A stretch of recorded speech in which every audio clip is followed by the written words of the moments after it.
కృష్ణా జిల్లాలోని కనకపల్లి అనే ఒక పల్లెటూరు. రాత్రి 1 సమయం. రామయ్య, అతని భార్య సీతమ్మ గాఢ నిద్రలో ఉన్నారు. అకస్మాత్తుగా వారి ఇంటి తలుపును ఎవరో గట్టిగా బాదుతున్న శబ్దం వినిపించింది. ఆ అర్ధరాత్రి పూట రామయ్య సొంత చెల్లెలు కాంతమ్మ, ఆమె భర్త వీరభద్రం ఒక పెద్ద ఇనుప పెట్టెను మోసుకుంటూ తలుపు తడుతున్నారు.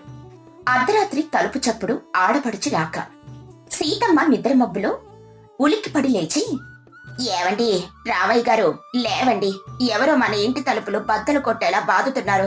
ఈ అర్ధరాత్రి పూట మన ఇంటికొచ్చేసేని ఎవరై ఉంటారు? గజ దొంగలెవరైనా పడ్డారా ఏమిటి?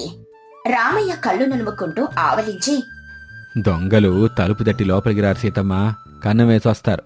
నువ్వు ఆ దీపం వెలిగించు, నేనెళ్ళి తలుపు తీస్తాను. తలుపు దగ్గరికి వెళ్లి గట్టిగా, ఎవరది? ఈ అర్ధరాత్రి వేళ మా గుమ్మం దొక్కుతుందెవరు? దారి తప్పారా? వీరభద్రం బయట నుండి గట్టిగా గర్వంగా, రామయ్య, నేన్రా నీ బావని వీరభద్రాన్ని. తలుపు తీరా బాబు, చలికి ఎముకలు కొరికేస్తున్నాయి. బండి పాడైపోయి ప్రాణాలు అరచేతిలో పెట్టుకొచ్చాం.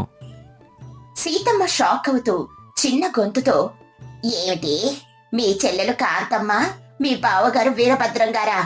ఈయనేంటి ఈ అర్ధరాత్రి పూట మన నెత్తి మీద పడ్డాడు? ఆడబడిచంటేనే ఖర్చులు, ఖచ్చితంగా ఏదో గొప్పలు చెప్పుకోవడానికి వచ్చుంటారు. నేను తలుపు తీయను, ఇంట్లో ఎవరూ లేరు, తాళం వేసింది అని చెప్పండి. నీకు మతిపోయింది సీతమ్మ. లోపలుండి మాట్లాడుకుంటూ ఇంట్లో ఎవరూ లేరంటే ఎట్టా నమ్ముతారు? సొంత చెల్లెలు బావా వస్తే వాకిట్లో నిలబడతారా? రండి బావా, రా కాంతమ్మ, లోపలికి రండి. ఏంటి అర్ధరాత్రి పూట ఇంత విపరీతమైన చల్లో ఇట్టా వచ్చారు? కాంతమ్మ లోపలికొచ్చి చేతిలో ఉన్న ఇనుప పెట్టెను దబీమని కింద పెట్టి, ఏముందన్నయ్యా, పట్నం నుండి మా ఊరికి వెళ్తున్నాం. దారిలో ఎద్దుల బండి చక్రం విరిగిపోయింది. అడవిలో దొంగల భయం. ఇక్కడికి దగ్గరలోనే నా పుట్టిల్లు, మా అన్నయ్య ఇల్లు ఉందని తెలిసి నడుచుకుంటూ వచ్చాం. ఈ పెట్టె మొయ్యలేక నా కాళ్ళు చేతులు పడిపోయాయనుకో. వదినా, కాస్త వేడి నీళ్ళివ్వు తల్లి. సీతమ్మ విసుగును దాచుకుంటూ నవ్వు నటిస్తూ, అయ్యో ఆడవచ్చు గారు, ఎంత కష్టం వచ్చింది మీకు. కూర్చోండి అన్నయ్య గారు, వేడి నీళ్ళేమున్నాయే, పొయ్యి ఎప్పుడో ఆరిపోయింది. కుండలో చన్నీళ్లున్నాయి, తెచ్చిస్తాను, తాగండి. పెట్టె గొప్పలు, విపరీతమైన కోరికలు. వీరభద్రం గర్వంగా ఆ ఇనుప పెట్టె మీద చెయ్యి వేసి, చన్నీళ్ళొద్దులే సీతమ్మ, ముందు ఈ పెట్టిని జాగ్రత్తగా లోపల గదిలో పెట్టు. ఇందులో ఏముందో తెలుసా? మా చిన్నమ్మాయి పెళ్లి కోసం చేయించిన 10 తులాల బంగారు నగలు, 500 వెండి నాణాలు ఉన్నాయి. ఈ పెట్టె విలువ తెలిస్తే ఊళ్ళో దొంగలే కాదు, పోలీసుల కళ్ళు కూడా బైర్లు గమ్ముతాయి. అవును వదినా, ఈ బరువు మొయ్యలేక నా నడుం విరిగిపోయిందనుకో. అందుకే ఎక్కడ ఆగకుండా ప్రాణాలను తెగించి ఈ అర్ధరాత్రి మా అన్నయ్య ఇంటికి వచ్చాం. మీ ఇల్లు పేదవాళ్ల ఇల్లే అయినా నా పుట్టిల్లే కదా అని ధైర్యంగా వచ్చాంలే. సీతమ్మ కడుపు మంటతో తనలో తాను, వీళ్ళ పడాయి తగలయ్యా, ఆస్తుందని చూపించుకోవడానికే ఈ అర్ధరాత్రి వచ్చి నా నిద్ర పాడు చేశారు. సరే కాంతమ్మ, పెట్టిన లోపల పెడతాను, మీరు కాళ్ళు కడుక్కొని పడుకోండి. మీకు ఆ గదిలో చాపలు వేస్తాను. పడుకోవటమా? ఉదయం నుంచి ప్రయాణం చేసి కడుపులో పేగులు కాలిపోతాని రామయ్య. ముందు కాస్త వేడివేడి అన్నం, ఆవకాయ పచ్చడి ఉంటే పెట్టు. ప్రాణం లేచొస్తుంది. మీ ఆవిడ చేతి వంట తిని 10 ఏళ్ళయింది. సీతమ్మ తల కొట్టుకుంటూ, వేడి వేడి అన్నమా? అన్నయ్య గారు, మీకు సమయం తెలుస్తోందా? అర్ధరాత్రి 1 గంట అవుతుంది. నేను వంట చేసి అంట్లు తోముకొని పడుకొని 3 గంటలయ్యింది. ఇప్పుడు మళ్ళీ పొయ్యి రాజేసి వంట చెయ్యాలా? ఇంట్లో రాత్రి మిగిలిన చద్దన్నం ఉంది, మజ్జిగేసిస్తాను, తింటారా? అబ్బో, చద్దన్నం తింటే మీ అన్నయ్య గారు ఉబ్బసం వస్తుందే వదినా. కడుపులో గ్యాస్ పట్టి రాత్రంతా నిద్రపోరు. కాస్త కష్టం అనుకోకుండా పొయ్యి వెలిగించి వేడివేడిగా అన్నం వండు. పనిలో పనిగా 2 అప్పడాలు వేయించు. ఆ బంగారం పెట్టి తెచ్చిన అలసట తీరాలంటే మంచి భోజనం పడాల్సిందే. రామయ్య మెల్లిగా సీతమ్మతో, సర్లే సీతమ్మ, ఇంటికొచ్చిన అతిథి దేవుడితో సమానం. పైగా నా సొంత చెల్లెలు, అందులో నీ అర్ధరాత్రి ఆకలితో వచ్చారు. కాస్త ఓపిక బట్టి వంట చేయి, వాళ్ళకి ఏ లోటు రానివ్వబాకు. రామయ్య, భార్య భర్తలేంటో గుసగుసలాడుకుంటున్నారు. సీతమ్మకి ఏమైనా కష్టంగా ఉందా? మేమేమైనా ఇబ్బంది పడుతున్నామా? అదేం లేదండి అన్నయ్య గారు. బావగారికి నెయ్యి వేసి వేడన్నం వడ్డిద్దామా లేక గారెల పిండి రుబ్బుదామా అని మా ఆయన అడుగుతున్నారు. మీకోసం నా ప్రాణం పోయినా పర్వాలేదు, ఇప్పుడే వెళ్లి వంట చేస్తాను, కూర్చోండి. వంటగదిలో వ్యూహారాజన. సీతమ్మ కోపంగా గిన్నెలు విసుక్కుంటూ వంటగదిలోకి వెళ్ళింది. రామయ్య కూడా ఆమె వెనకాలే వెళ్లి సాయం చేయడం మొదలుపెట్టాడు. సీతమ్మ కళ్ళు ఎర్రబడగా గుసగుసగా చూసారా మీ చెల్లెలు అన్నయ్య గారి పడాయి? వాళ్ళ బండి ఏమీ పాడవలేదు. పక్కూర్లో పెళ్లికెళ్ళి వాళ్ళ బంగారు నగలు మనకు చూపించి కడుపు మంట పుట్టించడానికని ఈ రాత్రికి రాత్రే వచ్చారు. ఆ పెట్టెను చూసి ఎలా మురిసిపోతున్నారో చూడండి. రామయ్య నవ్వాపుకుంటూ, అవును సీతమ్మ, వాళ్ళ ముఖాలు చూస్తుంటేనే తెలుస్తుంది. 10 తులాల బంగారం ఉందని చెప్పడానికి అర్ధరాత్రి వచ్చి మన నిద్రపాటు చేశారు. వాళ్ళకి రాత్రికి మంచి గుణపాఠం చెప్పాలి. గుణపాఠమా? ఎలా చెప్తాం? వాళ్ళేమో మహారాజుల్లాగా అడుగు మీద కూర్చొని ఆజ్ఞలు జారీ చేస్తున్నారు. నేనేమో ఇక్కడ పొయ్యి ఊదుతూ కళ్ళు పాడు చేసుకుంటున్నాను. వాళ్ళ ఆస్తి చూసి నాకు ఒళ్ళు మండుతోంది. ఆస్తున్న వాడికి అతిపెద్ద బలహీనత ఏంటో తెలుసా? భయం, ప్రాణ భయం. ఆస్తి పోతుందన్న భయం. వాళ్ళ బడాయిని వాళ్ళ భయంతోనే కొట్టాలి. నువ్వు కాస్త వేగంగానూ ఉండు. వడ్డిచ్చేటప్పుడు నేను ఒక నాటకం ఆడతాను, నువ్వు దానికి వంతపాడు చాలు. నాటకమా? ఏంటది? మన ఊరి చుట్టుపక్కల ఒకప్పుడు గడ్డపార గంగులనే గజదొంగుండేవాడు గుర్తుందా? వాడి పేరు చెప్పి వీళ్ళని భయపెడదాం. వాళ్ళ పెట్టిని చూసుకుని వణికిపోయేలా చేద్దాం. సీతమ్మ చిరునవ్వుతో, అబ్బో భలే ఉపాయం చెప్పారు. వాళ్ళకి రాత్రి నిద్ర లేకుండా చెయ్యాల్సిందే. నేను అన్నం అప్పడాలు సిద్ధం చేస్తాను, మీరు వెళ్లి వడ్డించండి. భోజనాల దగ్గర గజదొంగ కథ. భోజనం సిద్ధమైంది. వీరభద్రం, కాంతమ్మ విస్తర్ల ముందు కూర్చొని ఆబగా తింటున్నారు. రామయ్య వడ్డిస్తున్నాడు. సీతమ్మ పక్కనే నిలబడింది. అబ్బా సీతమ్మ, నీ చేతి వెంట అమృతంలాగుంది. ఆ పట్నం వాళ్ళ వంటలన్నీ దీని ముందు దిగదుడిపే.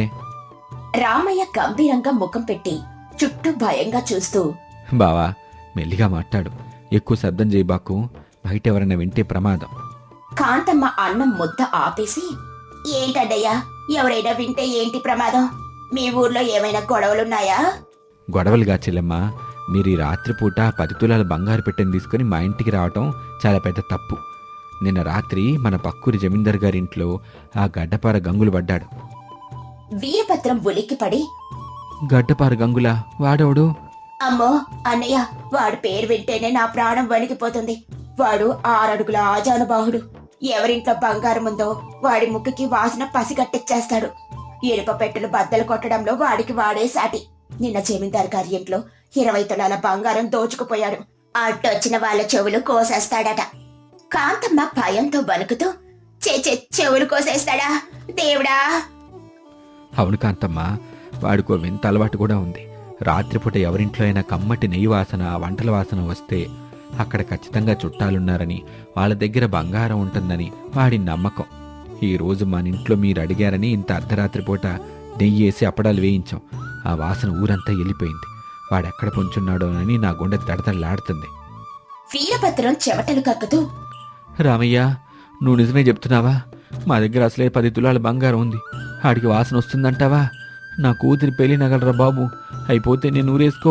పోవడం ఏమిటన్నయ్యా? ప్రాణాలు పోకుండా ఉంటే అదే 10,000. వాడొస్తే మొహమాట పడకుండా ఆ పెట్టెవాడికి ఇచ్చేయండి. ప్రాణం కంటే ముఖ్యం కాదు కదా. అయ్యో అన్నయ్య, నేనివ్వను నా బంగారం. మీ ఇంటికి వస్తే ఇంత ప్రమాదం ఉందని నాకు తెలియనే తెలీదు. ఇప్పుడు ఏం చేద్దామండి? ఏమండి, వాడొస్తే నాకు చెవులు కోసేస్తాడా? నాకు భయంగా ఉంది. బావా, మీ ప్రాణాలు కాపాడాల్సిన బాధ్యత నాది. వాడు సాధారణంగా ఇళ్లలోనే వెతుకుతాడు. ఓ పని చేయండి, మీరు ఆ పెట్టెని ఇక్కడే వదిలేయండి. మీరిద్దరు ప్రాణాలు రక్షించుకోవడానికి మన ఇంటి వెనకాలన్న పశువుల కొట్టంలో వెళ్ళి దాక్కోండి. అక్కడైతే వాడికి అనుమానం రాదు, వాసన కూడా పసిగట్టలేడు. పశువుల కొట్టంలో తలదాచుకున్న చుట్టాలు. పశువుల కొట్టంలోనా? ఈ చలిలోనా? అక్కడ ఆవులు పేడ ఉంటాయిగా రామయ్య, దోమలు కొడతాయిగా. సీతమ్మ కంగారుగా నటిస్తూ, దోమలు కొడితే ఏంటన్నయ్యా? చెవులు కోయించుకోవడం కంటే దోమలు చేత కుట్టించుకోవడం నయం కదా. ఆ దొంగగాడు ఏ క్షణంలోనైనా తలుపు బద్దలు కొట్టుకుని రావచ్చు. ప్రాణాలు దక్కాలంటే వెళ్ళక తప్పదు. అంతలో రామయ్య మెల్లిగా కాలి బొటన వేలుతో పక్కనున్న ఒక ఇత్తడి గిన్నెను కిందకు తోస్తాడు. ఢంగ్ ఢంగ్ మని పెద్ద శబ్దం వచ్చింది. రామయ్య గట్టిగా అరుస్తూ, అమ్మో, వాడొచ్చేసినట్టున్నాడు. బావా పరిగెత్తు. కాంతమ్మ కెవ్వున అరిచి, బాబోయ్ నన్ను కాపాడండి. వీరభద్రం, కాంతమ్మలు భయంతో ప్రాణాలు అరచేతిలో పెట్టుకుని ఆ ఇనుప పెట్టెను అక్కడే వదిలేసి వెనక తలుపుకుండా పశువుల కొట్టంలోకి పరిగెత్తారు. అక్కడ చీకటిగా చలిగా ఉంది. ఆవుల పేడ వాసన కొడుతుంది. వీరభద్రం చలికి వణుకుతూ గుసగుసగా, కాంతమ్మ మెల్లిగా ఊపిరి పీల్చు, వాడెంటాడు. దోమలు నా చెవులు కొరికేస్తున్నాయి. నా కాళ్ళ నిండా పేడంటుందండి. కానీ ఆ దొంగగడ కంట పడితే నా ప్రాణం పోతుంది. ఈ రాత్రికి ఈ పేడలోనే ప్రాణాలు దాచుకుందాం. ఉదయం కాగానే ఆ పెట్టె పట్టుకొని పారిపోదాం. మా అన్నయ్య ఇంటికి జన్మలో రాకూడదు.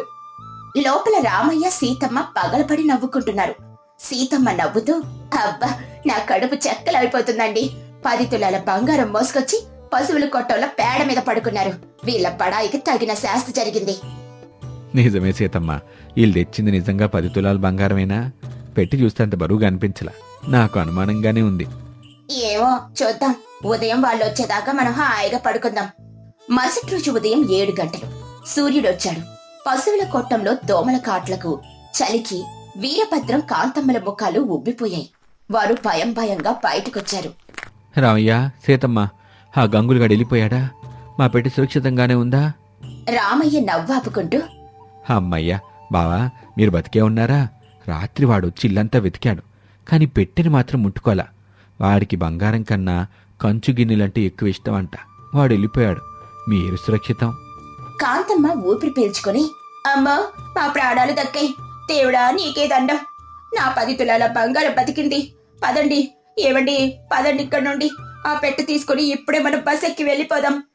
అందరూ ఆ గదిలోకొచ్చారు. సీతమ్మ కావాలని ఆ ఇనుప పెట్టె తాళం తీసి మూత తెరిచిపెట్టింది. అందులో ఉన్న వస్తువులు చూసి అందరూ అవాక్కయ్యారు. అందులో 10 తులాల బంగారం లేదు. కేవలం 4 పెద్ద రాగి బిందెలు, కొన్ని పాత కంచు పల్లాలు మాత్రమే ఉన్నాయి. సీతమ్మ ఆశ్చర్యం నటిస్తూ, ఏమిటి ఆడపడుచుగారు ఇది? 10 తులాల బంగారం, 500 వెండి నాణాలు అన్నారు. ఇక్కడ చూస్తే మీ పాత రాగి బిందెలు, కంచు పల్లాలు ఉన్నాయి. దొంగగాడు మీ బంగారం ఎత్తుకుపోయి వీటికి రంగు వేశాడా ఏమిటి? రామయ్య పగలబడి నవ్వుతూ, అరెరే, దొంగగాడికి రాగి బిందెలు విచ్చిపట్టిందన్నమాట. వీరభద్రం కాంతమ్మల ముఖాలలో రక్తం చుక్కలేదు. పుట్టింట్లో పరువు పోయిందని అర్థమైంది. అవమానంతో తలదించుకున్నారు. వీరభద్రం నసుగుతూ, అది సీతమ్మ, బంగారం కాదు. మా ఇంట్లో సున్నం వేస్తున్నారుగా, ఈ రాగి బిందెలు పాడవుతాయని ఇందులో పెట్టి తెచ్చాం. మీకు చెప్తే చులకనగా చూస్తారని 10 తులాల బంగారం అని అబద్ధం ఆడావు. మమ్మల్ని క్షమించండి. కాంతమ్మ ఏడుపు ముఖంతో, అవునదినా, పుట్టింట్లో మా గొప్పతనం చూపించుకోవాలని ఈ నాటకం ఆడాం. కాని రాత్రంతా పశువుల పేడలో పడుకొని దోమల కాట్లు తిని మాకు గట్టి బుద్ధే వచ్చింది. మా ఆస్తంతా పేడ పాలైంది. సీతమ్మ నవ్వుతూ, కాంతమ్మ, సొంత అన్నయ్య దగ్గర కూడా బడాయి దేనికి? ఉన్నది ఉన్నట్టు చెబితే హాయిగా మంచం మీద పడుకునేవారు కదా. మీ గొప్పలకు తగిన శాస్తి ఆ గజ దొంగ చేశాడు.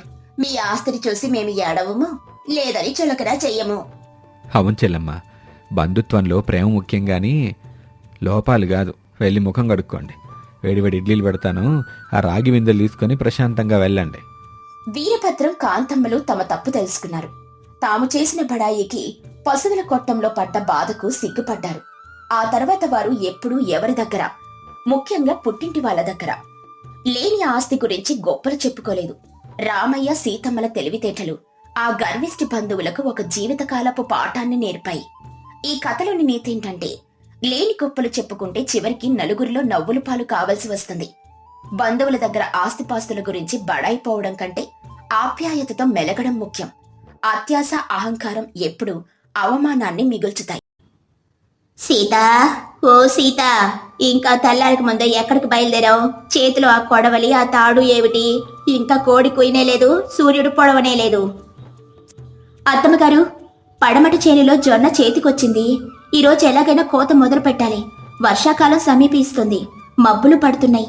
ఏ కాస్త ఏమారుపాటుగా ఉన్నా పండించిన పంటంతా నీళ్ల పాలవుతుంది. అందుకే పక్కింటి పార్వతమ్మను, లక్ష్మమ్మను కూడా రమ్మని చెప్పాను. మేమంతా కలిసి ఈ రోజే కోత కోద్దామని బయలుదేరుతున్నాను. అమ్మాయి, నీ ఉత్సాహం చూస్తుంటే ముచ్చటేస్తుంది, కానీ నాకెందుకో భయంగా ఉందమ్మా. 10 ఎకరాల జొన్న చేనును మీ ఆడవాళ్ళు 4 కలిసి ఎలా కోయగలరు? పైగా ఆ చేను కట్టున పాములు, తేళ్లు ఉంటాయి. మన ఊరి మగవాళ్ళంతా రాజుగారి గుడి కట్టడానికి వెళ్లి 3 ఏళ్లు దాటింది. అప్పటి నుండి ఈ ఊళ్ళో నాగలి పట్టాలన్నా, గొడ్డలి పట్టాలన్నా మీరే దిక్కయ్యారు. మీ సుకుమారమైన చేతులు కాయలు కాస్తుంటే చూడలేకపోతున్నానమ్మా సీత.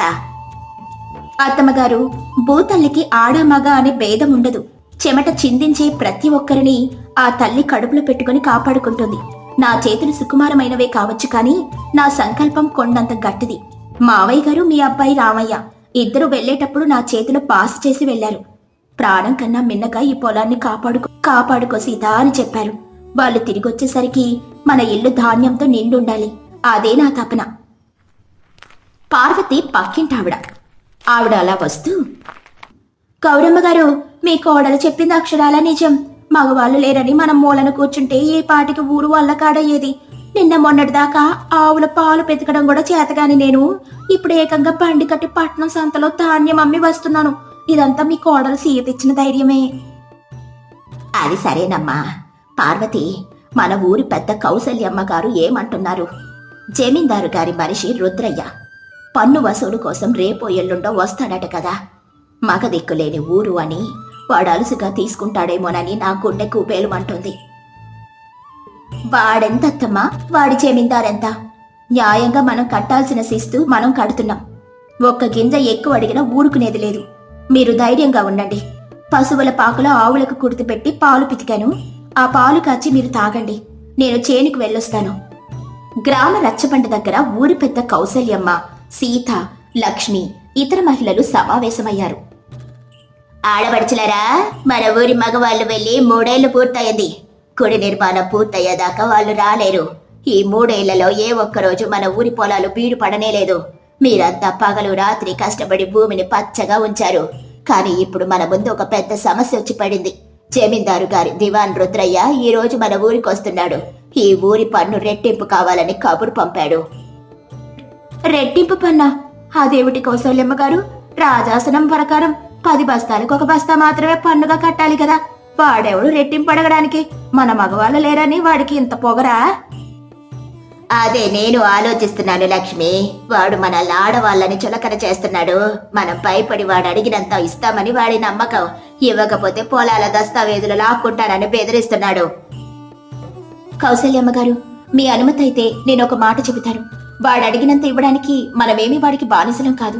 మనం కష్టపడి పండించిన పంట మీద వాడికి హక్కు లేదు. రుద్రయ్య వచ్చినప్పుడు మనమెవరం భయపడకూడదు. లెక్కలన్నీ పక్కాగా ఉంచండి లక్ష్మక్క. వాడు అడిగే ప్రతి ప్రశ్నకు మనం సమాధానం చెబుతాం. వాడికి ఎదురు నిలుద్దాం. నిజమే సీత, కాని వాడు క్రూరుడు, మాటలు వినడు. అధికారుల పలుకుబడి ఉంది వాడికి. న్యాయం మన పక్కనున్నప్పుడు ఏ అధికారి కూడా ఏమీ చెయ్యలేడు కౌసల్యమ్మ గారు. భయం అన్నది మన కళ్ళలో కనబడితేనే వాడు రెచ్చిపోతాడు. మన కళ్ళలో ధైర్యం చూస్తే వాడే తోక ముడుస్తాడు. అంతలో రుద్రయ్య ప్రవేశిస్తాడు. వాడి ముఖంలో క్రూరత్వం, అహంకారం కనిపిస్తున్నాయి. ఓహో, ఏమిటి వింత? రచ్చబండ మీదంతా చీరలే కనిపిస్తున్నాయి, పంచెకట్టు ఒక్కటీ లేదు. గ్రామ పెద్ద కౌసల్యమ్మ, బావున్నావా? మీ ఊరి మగవాళ్లంతా మట్టి మూయడానికి వెళ్లారని విన్నాను. మరి వ్యవసాయం ఎవరు చేస్తున్నారు? మీ పట్టు చీరలు బురదలో పాడైపోలేదా? రుద్రయ్య, నీ వేటకారం కట్టిపెట్టు. మగవాళ్ళు లేకపోయినా ఈ ఊరి వ్యవసాయం ఆగలేదు. అదుపు తప్పలేదు. పని మీద వచ్చావు, పని చూసుకొని వెళ్ళు. ఈసారి పన్ను ఎంత తీసుకొని వచ్చావో చెప్పు. రుద్రయ్య నవ్వుతూ, అదే కౌసల్యమ్మ నేను అడిగేది. మీరు ఆడవాళ్ళు, మీకు లెక్కలేం తెలుస్తాయి? వ్యవసాయం ఎలా చేయాలో ఏం తెలుస్తుంది? ఈ 3 ఏళ్లలో మీరు పండించిన పంటంతా లెక్కలోకి రాదు. అందుకే జమీందారు గారు ఈసారి మీ ఊరి మీద పన్ను రెట్టింపు వేశారు. అంటే మీ పంటలో సగం మాకే చెందాలి. లేదంటే మీ పొలాలన్నీ జమీందారు గారి పరమవుతాయి. సీత ముందుకొస్తూ, ఆగు రుద్రయ్య, జమీందారు గారు వేశారు అంటున్నావు. జమీందారు గారు ఎప్పుడు ఈ ఆజ్ఞిచ్చారు? రాజశాసనం ప్రకారం పన్ను ఎంతుందో, రాజుగారి ముద్రతో ఉన్న తాళపత్రం మీద ఎంతుందో అంత మాత్రమే కడతాం. నువ్వు అడిగినంత ఇవ్వడానికి ఇక్కడెవరికి పిచ్చి పట్టలేదు. ఎవరే నువ్వు? ఇంత అహంకారంగా మాట్లాడుతున్నావు? నా ముందు నిలబడి మాట్లాడే ధైర్యం ఈ ఊళ్ళో మగవాళ్లకే లేదు. నువ్వెంత? నీ చేతిలో ఏముందే? పసుపు కుంకుమలు పెట్టుకుని ఇంట్లో కూర్చోకుండా ఈ లెక్కలు నీకెందుకే? నా పేరు సీత, రామయ్య భార్యను. నా చేతిలో కొడవలుంది రుద్రయ్య. పసుపు కుంకుమలు ఆడవారికి అలంకారం మాత్రమే కాదు, అవి మా ఆత్మగౌరవానికి ప్రతీక. ఈ పొలాలను మా అత్తయ్య గారు, మా ఇంటి ఆడవాళ్లు రాత్రింబవళ్ళు కష్టపడి దున్నారు. బురదలో దిగి నాట్లు వేశాం. ఎండలో ఎండి కోతల కోసం. మా చేతుల నిండా గాయాలి. కాని ఆ గాయాలే మాకు బలాన్నిచ్చాయి. నువ్వు అడిగినంత పన్ను కట్టే ప్రసక్తే లేదు. రుద్రయ్య కోపంగా, అలాగా? అయితే రేపు ఉదయం సూర్యోదయం అయ్యేలోపు రెట్టింపు ధాన్యం బస్తాలు ఈ రచ్చబండ దగ్గరుండాలి. లేదంటే మీ ఊరి పొలాలన్నీ వేలం వేస్తాను. మీ ఇళ్లలో ఉన్న వస్తువులన్నీ జప్తు చేస్తాను. అప్పుడు తెలుస్తుంది ఈ రుద్రయ్య సత్తా ఏంటో. రేపొస్తాను, మీ ప్రగల్భాలు అప్పుడు చూస్తాను అని కోపంగా వెళ్ళిపోతాడు. లక్ష్మి భయంగా, అయ్యో సీత, వాడు చాలా ప్రమాదకరమైన వాడు. వాడికి ఎదురు తిరిగి తప్పు చేశామా? వాడు నిజంగానే రేపు పొలాలను జప్తు చేస్తే మన బతుకులు ఏమైపోవాలి? మన మొగాళ్ళు తిరిగి వచ్చేసరికి మనం బిచ్చగత్తలమైపోతామేమో. లక్ష్మి, సీత అన్న దాంట్లో తప్పే లేదు. వాడు అడిగింది ఇస్తే రేపు ఇంకోటి అడుగుతాడు. వాడు అత్యాశకు అంతులేదు. కాని సీత, వాడిని ఎలా ఎదుర్కోవాలో ఆలోచించావా? వాడి దగ్గర అధికార పత్రాలుంటాయి. ఉన్నాయి కౌసల్యమ్మ గారు, ఒక ఆలోచన ఉంది. మనం ఎన్నాళ్ళు పండించిన పంట లెక్కలు, ధాన్యం వివరాలు అన్ని పక్కగా ఉన్నాయి కదా లక్ష్మక్క? అన్నీ ఉన్నాయే సీత. ఏ రోజు ఎంత ధాన్యం పండిందో, ఎంత ఖర్చయిందో పైసలతో సహా రాసి పెట్టాను. అయితే ఆ లెక్కల పుస్తకాలు తీసుకోండి. అలాగే గత 10 ఏళ్లు పన్ను కట్టిన రసీదులు అన్ని తీసుకోండి. ఈ రోజు రాత్రంతా మనం ఎవరమూ నిద్రపోకూడదు. ఆ దొంగ రుద్రయ్య పన్నుల లెక్కల్లో ఎంత మోసం చేశాడో మనం కనిపెట్టాలి. జమీందారు గారు పేరు చెప్పి వాడు దోచుకుంటున్నాడు, కానీ ఆ జమీందారు గారికి ఈ విషయం తెలిసే అవకాశమే లేదు. మనం ఆధారాలతో వాడి బండారం బయట రాత్రి సమయం గౌరమ్మ, సీత ఇంట్లో కూర్చునున్నారు. సీత, ఇంకా పడుకోలేదా? రేపా రుద్రయ్య ఏ కష్టం తెచ్చి పెడతారోనని నా ప్రాణం కుప్పెట్లో పెట్టుకొనున్నానమ్మా. ఏ పుస్తకాలేవో ముందు పెట్టుకుని కుస్తీ పడుతున్నావో? ఆడవాళ్ళం మనం వాడిని ఏం చేయగలం తల్లి? వాడి చేతిలో అధికారం ఉంది. అధికారం ముందు న్యాయం ఎప్పుడు తలవంచదత్తమ్మా. ఈ లెక్కలు చూస్తుంటే నాకు ఒక విషయం స్పష్టంగా అర్థమవుతుంది. 3 ఏళ్లుగా మన ఊరి నుండి జమీందారు గారికి వెళ్లాల్సిన పన్ను కన్నా వాడు తీసుకెళ్తున్నదే చాలా ఎక్కువ. అంటే సగానికి సగం వాడు మధ్యలో మింగేస్తున్నాడు. వాడి దొంగ లెక్కలని నేను కనిపెట్టాను. అయితే ఏంటమ్మా లాభం? వాడు రేపు ఊరి పొలిమేరలో తన మనుషులతో వస్తాడు. వాళ్ళని ఆపే శక్తి మనకెక్కడిది? శక్తి కండల్లో ఉండదు కదత్తమ్మా, మెదడులో ఉంటుంది. వాడు మనుషులతో వస్తే రానియండి. నేను రేపు వాడిని ఎలా బోల్తా కొట్టిస్తానో చూడండి. మీరు ప్రశాంతంగా పడుకోండి. మరుసటి రోజు ఉదయం రచ్చబండ దగ్గర ఊరి ఆడవాళ్లంతా కుమికూడారు. రుద్రయ్యతో గర్వంగా నడిచొస్తాడు. ఏంటి కౌసల్యమ్మ, నా బస్తాలెక్కడా? నిన్న మీ వాగుడు చూసి రాత్రంతా పడుకునుంటారనుకున్నాను. ధాన్యం బస్తాలు లేవు కాబట్టి ఇదిగో ఈ దస్తావేజుల ప్రకారం మీ ఊరి భూములన్నీ జమీందారు గారి సొంతమవుతున్నాయి. సీత ముందుకొస్తూ, ఆగు రుద్రయ్య, నీ దస్తావేజులు కాసేపు పక్కన పెట్టు. ముందు మేమడిగే లెక్కలకు సమాధానం చెప్పు. నీకు లెక్కలు చెప్పాల్సిన కర్మ నాకేంటే? నేనేమైనా నీకు పాలేరునా? పాలివాడివే, దొంగ పాలివాడివే. లక్ష్మక్క, ఆ పుస్తకం ఇటివ్వు. రుద్రయ్య, రాజశాసనం ప్రకారం మన తాలూకాకు పన్ను 100 బస్తాల జొన్నలు. కానీ నువ్వు గత 3 ఏళ్లుగా మా దగ్గర నుండి 150 బస్తాలు తీసుకెళ్తున్నావు. ఆ అదనపు 50 బస్తాలు జమీందారు గారి ధాన్యాగారానికి చేరలేదు. అవి నేరుగా పట్నంలో ఉన్న నీ సొంత గిడ్డంగికి చేరాయి. ఇదిగో ఈ రసీదులు చూడు. ఇవి నువ్వు పట్నం వ్యాపారికి అమ్మి సొమ్ము చేసుకున్న లెక్కలు. రుద్రయ్య కొద్దిగా భయపడుతూ కాని గంభీరంగా, ఏంటే నీ ఉన్మాదం? నా మీద నిందలు వేస్తావా? జమీందారు గారికి తెలిస్తే నీ నాలుక కోయిస్తాడు. సీత నవ్వుతూ, జమీందారు గారికి తెలిసే ఈ పని చేశాను రుద్రయ్య. నిన్న రాత్రి మా ఊరి ఆడబడుచు అన్నపూర్ణమ్మ కొడుకు పట్నం వెళ్లి ఈ దొంగ లెక్కలన్నీ జమీందారు గారి దివాంజీకి స్వయంగా ఇచ్చొచ్చాడు. నువ్వు జమీందారు గారి కళ్ళు గప్పి చేసిన మోసమంతా ఇప్పుడు ఆయనకు తెలిసిపోయింది. రుద్రయ్య చెమటలు పడుతూ, ఇదంతా అబద్ధం. మీరు నన్ను భయపెట్టాలని చూస్తున్నారు. నేనిప్పుడే మీ భూమిని లాగేసుకుంటాను. కౌసల్యమ్మ గట్టిగా, నువ్వు ఇంకొక అడుగు ముందుకు వేసిన జమీందారు గారి భటులు నిన్ను బంధించడానికి ఇక్కడే ఉన్నారు రుద్రయ్య. చూడటువైపు. రచ్చబండ వెనుక నుండి జమీందారు గారి ప్రధాన భటులు 2 వస్తారు. రుద్రయ్య వారిని చూసి వణికిపోతాడు. రుద్రయ్య, జమీందారు గారి పేరు చెప్పి పేద రైతులని, అందులోనూ మగదిక్కులేని ఆడవాళ్లను మోసం చేస్తావా? నీ ఆట కట్టింది. జమీందారు గారు నిన్ను వెంటనే దర్బారుకు తీసుకురమ్మని ఆజ్ఞాపించారు. నీ ఆస్తంతా జప్తు చేసి ఆ డబ్బుని ఈ ఊరికివ్వమని తీర్పు చెప్పారు. పద. రుద్రయ్య తలదించుకుని అవమానంతో, నన్ను క్షమించండి, నేను తప్పు చేశాను. సీతమ్మ, నీ తెలివితేటల ముందు నేను ఓడిపోయాను. భటులు వాడిని తీసుకెళ్తారు. ఊరి ఆడవాళ్లంతా సంతోషంతో చప్పట్లు కొడతారు. సీత, నా బంగారు తల్లి, ఈ రోజు నువ్వు మా అందరి పరువును కాపాడావు. మన భూములను దక్కించావు. నీ తెలివితేటలకు, నీ ధైర్యానికి నా చేతులెత్తి నమస్కరిస్తున్నాను. అత్తమ్మగారు, పెద్దలు మీరు అలా అనకండి. ఇది నా ఒక్కదాని విజయం కాదు, ఈ ఊరి ఆడవాళ్ళందరి సమిష్టి విజయం. కౌసల్యమ్మ గారి నాయకత్వం, లక్ష్మక్క లెక్కల నైపుణ్యం, పార్వతమ్మ తెగువ, ఇవన్నీ కలిస్తేనే ఆ రుద్రయ్యకు బుద్ధి చెప్పగలిగాం. మనం చీపురు పట్టుకోగలమని వాడికి తెలుసు, కాని అవసరమైతే అదే చేత్తో కత్తి పొదును లాంటి బుద్ధిని వాడగలమని ఈ రోజు వాడికి తెలిసొచ్చింది. నిజం చెప్పావే సీత, ఆడది అబల కాదు సబల. కుటుంబ భారాన్ని మోయడమే కాదు, ఊరిని కాపాడుకోగల శక్తి యుక్తి మనలో ఉన్నాయి. ఈ 3 ఏళ్లలో మనం ఎదుర్కొన్న కష్టాలు మనల్ని మరింత దృఢంగా మార్చాయి. అవునమ్మా, మొన్నటిదాకా ఒకరితో ఒకరు ఆ కారణంగా పోట్లాడుకునే వాళ్ళం, కానీ ఆపదొచ్చేసరికి మనమంతా ఒకటే కుటుంబంలో నిలబడ్డాం. ఈ ఐక్యతే మన శ్రీరామరక్ష. కౌసల్యమ్మ గారు, ఇప్పుడు జమీందార్ గారు రుద్రయ్య ఆస్తిని మన ఊరికి ఇస్తానన్నారు కదా, ఆ డబ్బుతో మనం ఏం చేద్దాం? సీత, నువ్వే చెప్పు, ఆ డబ్బుతో ఏం చేస్తే ఊరికి మేలు జరుగుతుంది? సీత ఆలోచించి, కౌసల్యమ్మ గారు, మన ఊరికి ఉత్తరాన ఉన్న వాగు వానాకాలంలో పొంగి పొర్లుతుంది, ఎండాకాలంలో ఎండిపోతుంది. ఆ డబ్బుతో మనం ఒక చిన్న చెరువుని తవ్విద్దాం. ఆ నీటితో మన పొలాలకు ఎప్పుడు నీరందుతుంది. మన మగవాళ్ళు రాజుగారి కోసం గుడి కడుతున్నారు, మనం మన ఊరి కోసం చెరువు నిర్మిద్దాం. వాళ్ళొచ్చేసరికి ఈ ఊరిని ఒక నందనవనంలో చూపిద్దాం. భలే చెప్పావే నా కోడల, రేపటి నుంచే ఆ పని మొదలు పెడదాం. ఎవరి కోసం ఎదురు చూడాల్సిన పని లేదు, మన చేతులతోనే చెరువు తవ్వుకుందాం. కొన్ని నెలల తర్వాత వానాకాలం వస్తుంది.